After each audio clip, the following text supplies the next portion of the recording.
Michelle Obama school lunches, if it was a ton of fiber in there, or back when she was first lady. But holy shit, man. Obviously didn't come from a dog.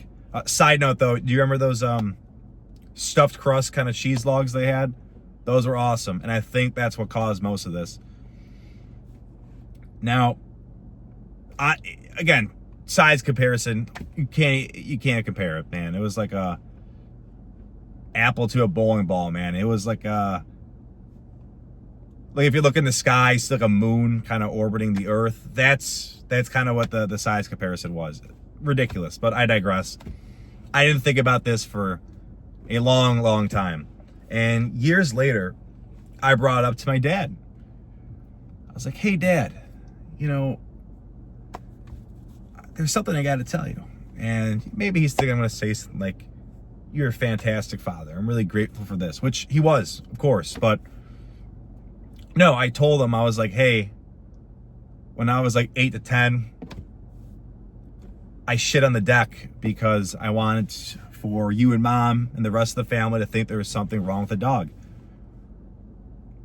So he looked at me, and within about 3 seconds, it seemed to have clicked for him.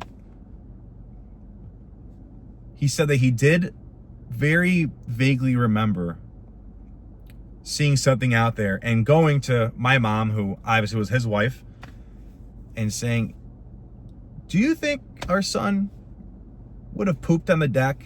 And she said, not a cold chance in hell.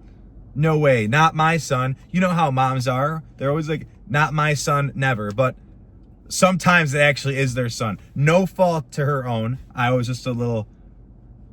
mischievous again. So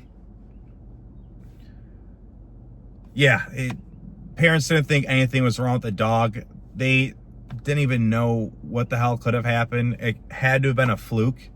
I mean, what would you do in that situation? You would think there's no way in hell someone's gonna be crazy enough to do that, or some other animal is going to get over our fenced-in yard and do that on our deck where our dog typically goes to the bathroom. In retrospect, I would not do this again. It does make for an interesting story, and I think it might explain some things wrong with me to this day if this is the type of shit I was getting into, no pun intended, 8 to 10 years old. But anyways, if you guys enjoyed that, or if you want to hear me talk about something else, or you want to hear me rack my brain for another story from my youth, or some sort of degeneracy or mischief I used to get up to, definitely hit that like and subscribe button. Appreciate all the time. Thank you for listening. You guys have an absolutely fantastic rest of your day.